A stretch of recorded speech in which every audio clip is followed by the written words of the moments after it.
Where's Nanny? I haven't seen Nanny recently. I'll see if I can find her. Where's Harry? So Nanny and Harry are going. Oh, let me see if I can find them. Perhaps they're in the front room here. Let's have a look. Well, they're not in here. Nanny? Nanny, Harry, where are you? Oh, they're not in here either. Blimey. Perhaps they're downstairs. Nanny? Harry, where are you? Oh, I don't know. Ah, perhaps they're in the front room, are they? Let's go and have a look in the front room. Perhaps they're in the kitchen. Let's have a look in the kitchen. Nanny! Nanny! What are you doing? Oh, hello, Grandad. What's oh, up? Harry, he's just had such a bad day today. Oh. He said he's got a bad back and a tummy ache, and he just feels really angry and sad at the world, and he doesn't know why. So we're just trying to make him feel better. Oh, right. So I thought I was just saying, well, why don't we read a story together like we used to quite a few months ago, and we were just choosing a book. Oh, what's a lovely idea.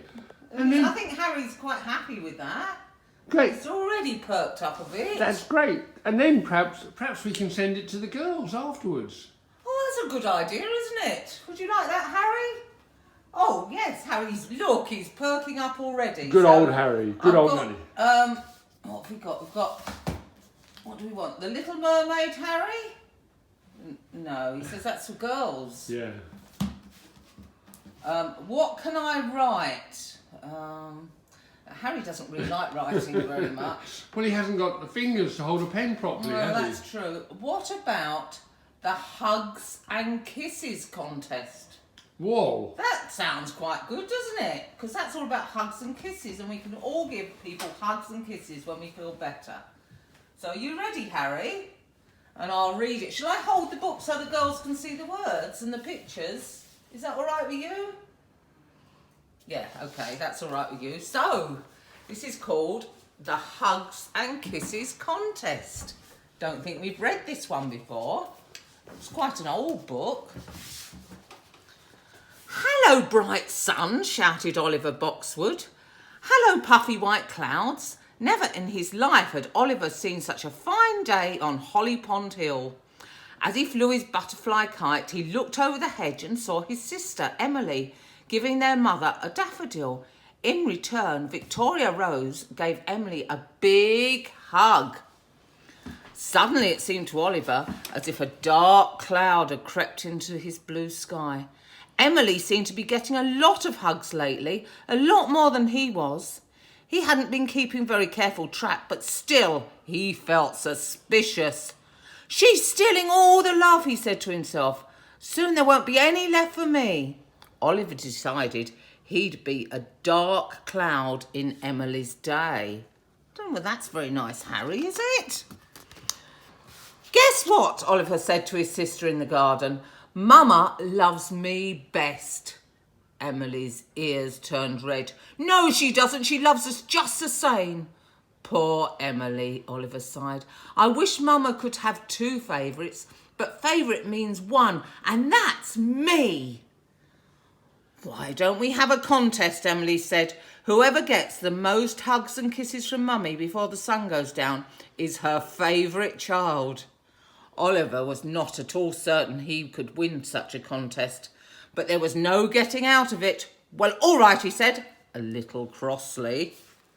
Ooh. Emily hurried into the house to win her first kiss. I'll do the dusting for you, Mummy, she said. You just sit down and relax your feet. Victoria Rose gave her daughter a delighted kiss. You are so thoughtful, Emily.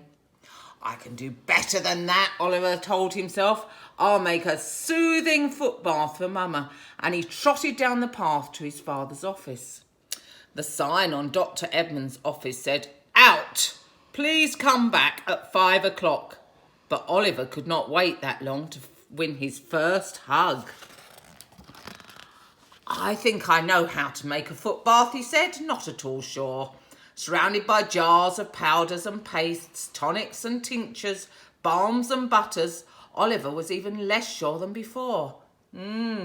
Celery salts, I think, and clover jelly. He started mixing. The more he mixed, the more sure of himself he became. He made up this rhyme. A little clay, a little tar, a dash of powdered cinema bar, a little salve, a little honey, a splash of milk to make it runny. There, it looked plenty relaxing to Oliver. He hurried home with the basin in both hands. Look, Mumma, he said, a foot bath. How nice, Oliver, Victoria Rose said, and she settled her feet in the basin. How soothing! How... Goodness, what on earth! She jerked her feet out of the basin. Her fur had turned purple right up to her ankles. Oh dear, Oliver mumbled. I'm so sorry, Mumma. Never mind, darling. My feet will match my new dress perfectly. So with a heavy heart, Oliver took his foot bath deep into the woods and poured it out. Even the moss turned purple. He returned home to hear music coming from his mother's art studio. He peered in the window, and there was the hug thief herself playing the piano for their mother. If Emily was going to play the piano, Oliver was going to do something even more wonderful. He was going to make a music box. He set to work in the woodshed with paint, glue and an old fruit crate. In a short time the box was finished. He filled it with chirruping crickets and ran inside. And it says, I love you, Mum. Mumma, he shouted, a music box made by me, your son. Lovely, Victoria Rose exclaimed. I'll just set it on the piano while you paint, Oliver said. At that moment, the whole bottom of the box dropped out. Crickets went everywhere across the floor, over the piano, into the paints. Crickets of every colour were hopping about the room. Oh no, Oliver groaned. He opened the front door and ran away. Oh, he just can't do anything right, can he? Oliver flopped down on the bank of Holly Pond. No, not one hug today, he thought glumly. Not even a pat on the head. Soon the contest will be over. Oliver just had to do something wonderful, something his mother would love. What about peach crumble? That was his mother's favourite dessert. Oliver ran home and fetched a pair of stilts. As he tottered towards the peach orchard, he sang his little song. Butter and biscuit and cold whipped cream, piping hot peaches, sending up a steam. When Mama sees crumble, she'll jump with joy. Darling, she'll say, you're a peach of a boy. Oliver picked a big peach and stuffed it in his bag. Pretty soon his bag was full of fine, fat peaches, but there was one golden peach just out of reach. Oliver steadied his stilts. What's going to happen now? But the stilts didn't stay steady. One went right, the other went left, and down went Oliver. He landed on his bag of peaches and squashed them all over the ground. Ouch! His tail felt broken. Just then, Dr. Edmund came walking up the lane and saw Oliver tumble. He picked him up and carried him home to Boxwood Meadows. I'm wounded, Mumma, Oliver said as they came through the door. Nothing too serious, dear, Dr. Edmund added. Just a sprained cottontail. He carried Oliver to the sofa in the library.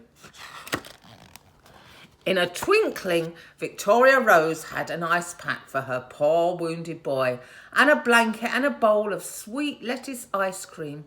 Oliver was getting more hugs and kisses than Emily could count. Oliver really is your favourite, she finally wailed. Victoria Rose looked puzzled.